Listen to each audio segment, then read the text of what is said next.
That's tough. That was a tough loss. It's a game where pretty much you had it won. You gave it away.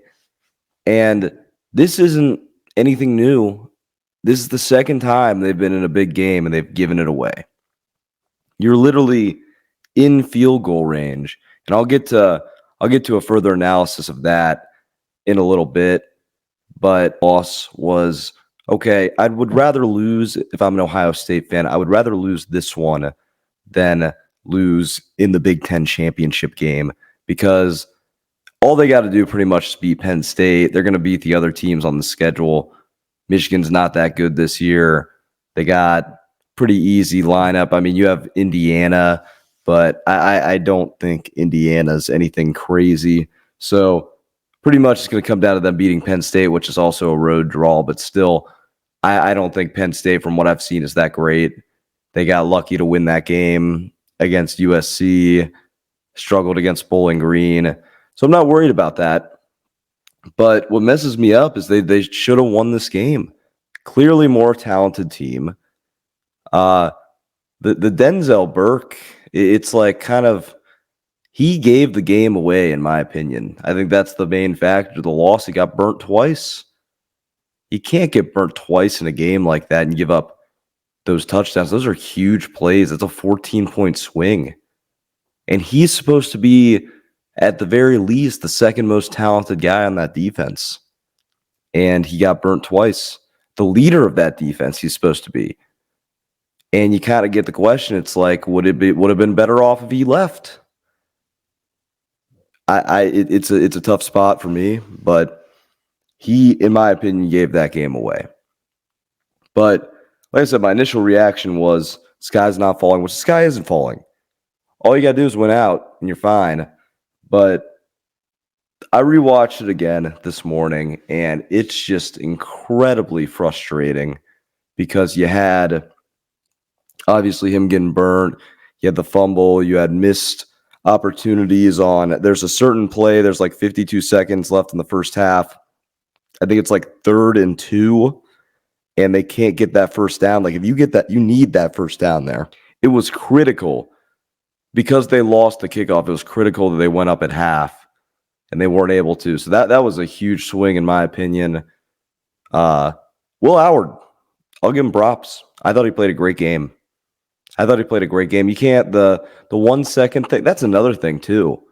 The run at the very end where there's 1 second left, it's like, if there's one more second of game time, he's a hero for doing that play because they're able to call the timeout. It's 1 second away.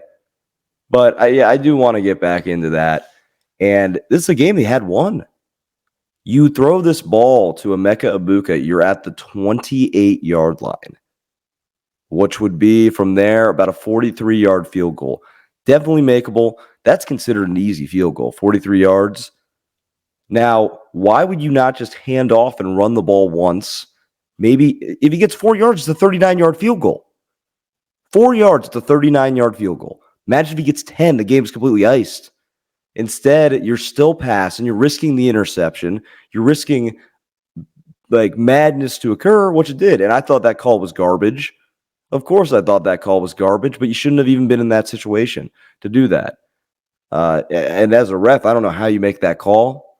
I mean, if you look at the play, sure, it's a call. It's not like the craziest call I've ever seen, but I thought it was a bit out of line in my opinion. But that's just what ended up happening. But it's like, run the ball. You had a timeout left. The worst possible that he's going to get if you run the ball there because they're not looking at it. They're expecting the pass with that little time left. The worst you're going to get, in my opinion, is 3 yards, 40-yard field goal. Boom, bada bing, bada boom. The game's over. So it's just, when you watch that again, because I was watching this and I'm just sitting there and I'm just wanting to put a hole in the way. It's just really frustrating because they had the game won. They did this against Georgia. You get the ball down to like the 40-yard line, even closer than that, or whatever. I think it was like a 50-yard field goal in the Georgia game. Can't run the ball and get 5 more yards, make it reasonable. It doesn't make a whole lot of sense to me. But if you're the Buckeyes, you know what you need to do at this point. I'll give them the credit. They had to go 6 hours to Oregon. That's a tough matchup there. But they need to beat Penn State. And I think if they get Oregon and Indy, I think they beat them. Oregon, Dylan Gabriel played phenomenal. And I think their running back is number 20 is a heck of a player. Tej Johnson is a fast guy, but and not to mention their defense, their front played incredible. Their defensive front played incredible. Their O-line played incredible. For some reason, the OSU, they just could not apply any pressure at all. Like nobody could get back there. And I think you got to start saying the question, is Jack Sawyer even that good? Is JTT even that good? I know Tyleik Williams can play. That's not a question of mine. I'm talking about our ends. There's nobody getting back there. I don't know if we can win the national championship if nobody's getting back there. If you're given if you're giving some of these guys like Texas would beat us today, and I didn't have that opinion. I didn't have neutral site Texas is better than us today, better than OSU, and I didn't have that opinion before this game. They apply no pressure. You know how hard that is if you're in the secondary, because our secondary is great. Aside from obviously Denzel Burke gives up a few plays, but our secondary, like Caleb Downs, is probably the best defensive player in the secondary in college football. He probably is. He doesn't make any mistakes, plays a great game, really leads the defense. But if you're not applying pressure, if you're giving him 5 to 8 seconds or 8 to 10 seconds to throw the ball, it makes it incredibly difficult. So the JTT thing too, it's like he's had one great game in his career. One. That's it. One great game. That's been it. And I pull up some, send me some, show me otherwise that he hasn't had one great game at OSU against Penn State 2 years ago. That's it. That's literally it.